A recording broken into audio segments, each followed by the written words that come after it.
Greetings, community. It's Kevin of NCBD Comics, and I'm here to bring you another edition of Kevin's most anticipated reads tomorrow for New Comic Book Day, 4/24, 2024. Wow, I didn't even think about it until I said it. Wow, that sounds real weird. 4/24/24. Cool. When's that going to happen again? Maybe in another 1,000 years. So, anyways, hey, I appreciate everybody being here. This is your first time here. Appreciate you, Chris. If this time you're visiting once again, visiting for the 100th time, boy, do I appreciate you. No, seriously, I do this just basically to tell you what my most anticipated reads are for the next day of New Comic Book Day. So I usually do this on a Tuesday, hence the name K-M.A.R.T. Kevin's most anticipated reads tomorrow, which would be a Tuesday for Wednesday. Anyways, let's get to it. Starting off over at the Mad Case, we're going to talk about Dick Tracy is back. Issue number 1.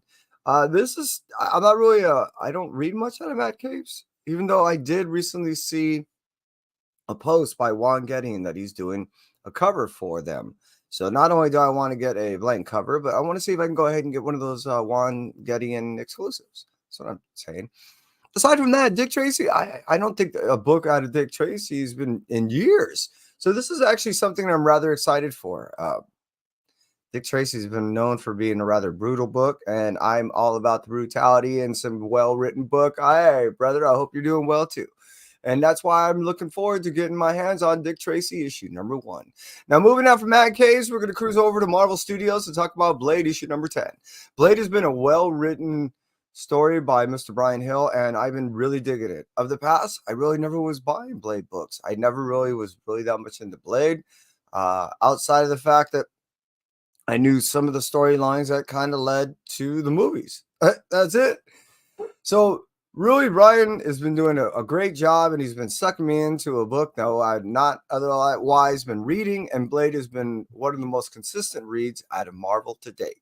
Moving on from Blade, issue number 10, coming out for 4/24, 2024. We're going to talk about Jackpot and Black Cat, issue number 2.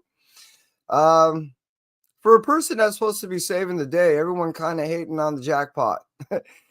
She's trying to do right. She's one of the only people that can, and it seems like everyone, even the person that she's trying to help, is not quite digging on her. That's why issue number 2 looks like it really is going to be something that's going to be a real decent read. That's why Jackpot and Black Cat issue number 2 is up there on my list. Moving on from that, we're going to talk about Night Thrasher issue number 3. After reading issue number 2, I'm really digging this. It brings me right back to my 90s read that I used to do with Night Thrasher. This is a story that doesn't really have any superheroes in the sense of superpowers, but they're all techie driven. It's kind of a, throwback to some of the books that I used to read when it was all about the science, the tech, the suits, and all the neat weaponry. Kind of sound like a Batman type thing. Kind of is on the Marvel side. But again, Night Thrasher is really cool. It's kind of a unique book, all its own. We've seen these type of tropes been played out before, but it's rather unique in the which that the character, the placing, and the styling makes it all its own. That's why Night Thrasher issue number 3 is pretty high up there for me. Moving up from that, we're going to talk about Amazing Spider-Man issue number 48. Riley's back. Chasm's back.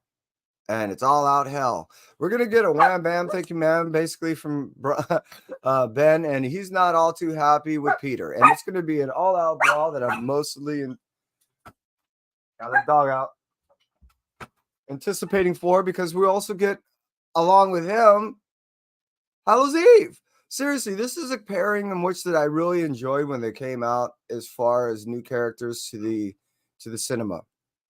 Ben we've seen for quite a while, but this new personification is really rather unique. I'm digging the fact that he's got these new powers and he's still pissed off at Peter for reasons that he himself don't understand. And that's why, again, Amazing Spider-Man issue number 48 is pretty high up there for me. Moving on from that, we're going to talk about over at the Spider-Punk side. Spider-Punk issue number 3. Now, this is a book I didn't even want to get into. And then I was seeing who was writing it, and just Ziegler pulled me in. Next thing I know, Cody is writing this cool book with a cool character that I'm now picking up monthly. Damn you. Spider-Punk issue number 3 is something up there on my most anticipated reads. I'm really enjoying this. I like how the character is. It's kind of a fresh styling. In his own way, he still does the same stereotypical things that we know of a Spider-Man.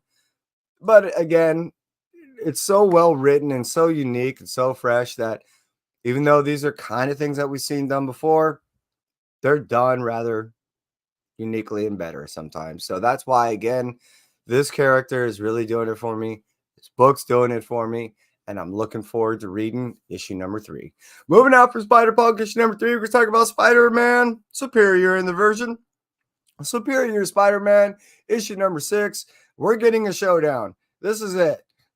Who's going to take over and be the really superior Spider-Man? Is it going to be Ock? Is it going to be Pete? Who's going to end up taking over the body? It's kind of cool. We're seeing some things being told out that needed to be explained, and we're seeing a grappling match that we've never seen before, and I'm digging it. Hey, Cap. So I'm really looking forward to seeing how all this wraps up by issue number 6. So Superior Spider-Man issue number 6 coming out tomorrow, 4/24, 2024. And now we're going to talk about Ultimate Spider-Man issue number 4. This has been a really consistent series. This has been one that really caught a lot of people off guard and got everyone fired up in the Ultimate Universe again. After this came out, we got Ultimate Black Panther, we got Ultimate X-Men, we got all this Ultimate stuff that hit the fan once again, and we are all really grateful of the writing. Ultimate Spider-Man started all off with issue number 1 and getting everyone salivated. So by particularly issue number 3, it kind of worked itself out to where people kind of stopped mellowing on the whole FOMO thing and really got into the story and really started appreciating it. What I mean by that is beyond the whole hype, we got people really talking about story. That is what I'm really truly into. Yes, part of the hype is the fact that the story is that good. And proof is in the pudding, in the sense that by the time we get to issue number 4, we're seeing some things materialize. We get a villain that we know of, but we don't know the identity. We're getting characters that we know, but we are seeing in a different light. And in this issue in particular, we're going to get a statement said to us that has been said once before, but not from the individual that it's going to be said from, and not in the context in which that it's going to be stated in. It's going to be rather unique. So again, what I'm talking about is Ultimate Spider-Man. It's been a great read. It's been very interesting in the way in which that we're getting these twists and turns and characters that we knew all so well. So Ultimate Spider-Man issue number 4 is extremely high up there in my reads. Anticipating. Moving up from the Marvel side, cruising over to the IDW, we're going to talk about Teenage Mutant Ninja Turtles issue number 150. This wraps it up for this ongoing series, and 150 is a pretty good number. Now, I admit I haven't been reading this on a consistent, but I also have to state that here and there I've been jumping in and out, and I've been reading arts. I'm interested to see how this finalizes and sets up for the whole new stuff coming up. Does it just stop? Are we just done? Does it lead us into other places?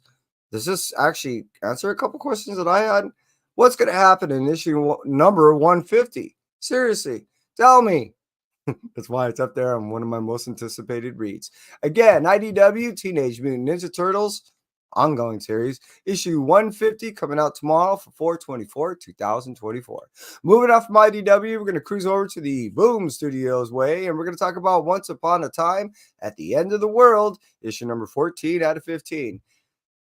Damn it. This has been an awesome read, and it's one of those few that I really kind of wish wouldn't end. And no, this is not the ending quite yet. However, I do know it's coming. Damn. After issue number 13, things started settling down. Apologies started being made. Understandings were definitely made. And the acceptance of what is, it's just, it is that it is. It is. But that doesn't stop them from doing the right thing. Our two heroes could just stop, but they don't. They choose to go ahead and save the world against all odds, against a group of people that one of the heroes actually trained. Now, it seems very cryptic if you're not going ahead and read this, and I don't want to spoil much, but I do recommend highly that you go ahead and get the trade once this ends, because this is probably one of the best love stories, adventure stories, post-apocalyptic style stories that in my whole life I've ever read. This really is a masterpiece by Mr. Jason Aaron. And I'm really digging this. That's why Once Upon a Time at the End of the World is really high on one of my most anticipated reads. But moving out from that story, we're going to talk about Rare Flavors, issue number 5 of 6. Now, initially, according to my understanding, this was only supposed to be a 5 of 5. I'm kind of glad that it's 6 issues. It did turn out to be, well, a rather delicious story so far. And using the pun in a way that it's probably meant to be used in, this is so good of a story that it just makes you want to sink your teeth into. The ripening and the reasoning that this individual is doing to another individual in the story not only seems that it was nothing more to go ahead and cannibalize this person, but it actually, as it seems later on to the story, another way to just season someone beyond eating them. It's a way of going ahead and educating a person in a mentorship style manner, and just being able to stand back and see it grow, much like a child or a dog child, something like that. And it's really cool because really it's another way, unless you have a child or a dog child, to see something in a kind of a third party way grow and appreciate it for what it is.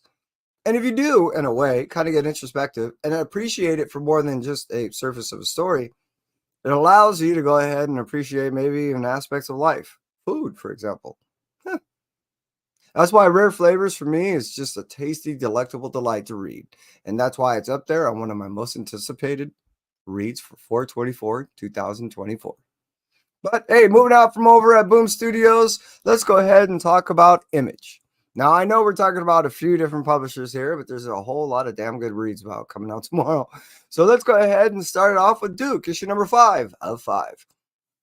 Now, this is a story that has been freaking awesome. And I feel so bad for this guy, but hopefully he gets some vindication when it comes to going ahead and getting people to listen to him and helping him. Hopefully he gets it soon because this is it. This is the last story. Now, we do get replacements in the case of surrounding supporting stories when it comes to this Energon universe.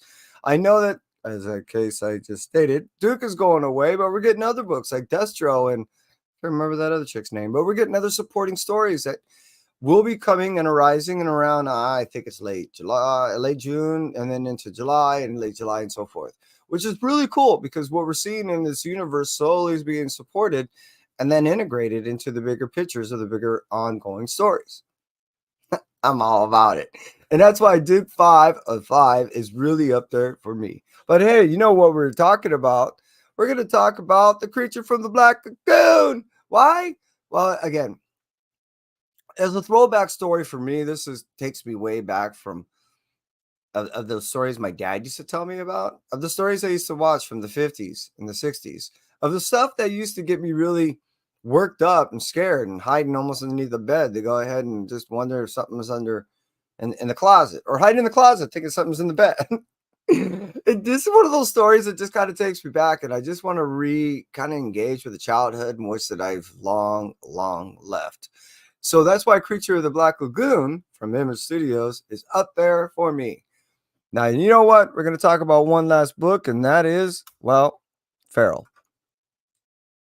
Feral is a book that came out a month ago. And shortly after, another book by Tony Fleeks, Uncanny Valley, just knocked everybody just right onto the floor. And much like Feral, which like we're talking about now, issue number 2 coming out tomorrow for 4/24, 2024. Well, it was just stupendous. Feral issue number 1 freaked me out, kind of angered me a little bit. I let Tony know this. I said, you better not be. And he let me know that, hey, look, this is what's going on. And I said, whoa, stop. Now, you're all probably thinking you've yet to tell me anything yet. Yes, Feral issue number 2 is coming out for Wednesday, 4/24, 2024, and is my Blue Light special.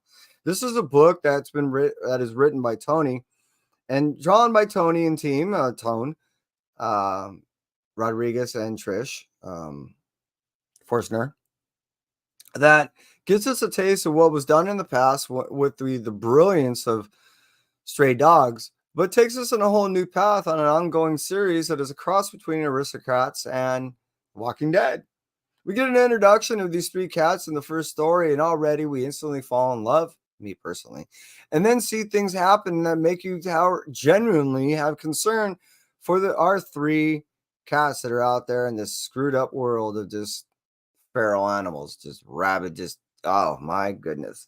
So that's why again, I was really taken back by how it drew me in so quickly, how easily I fell in love with these characters, and how quickly I gave so much concern for the characters in which that I just barely knew that already I was already threatening the writer.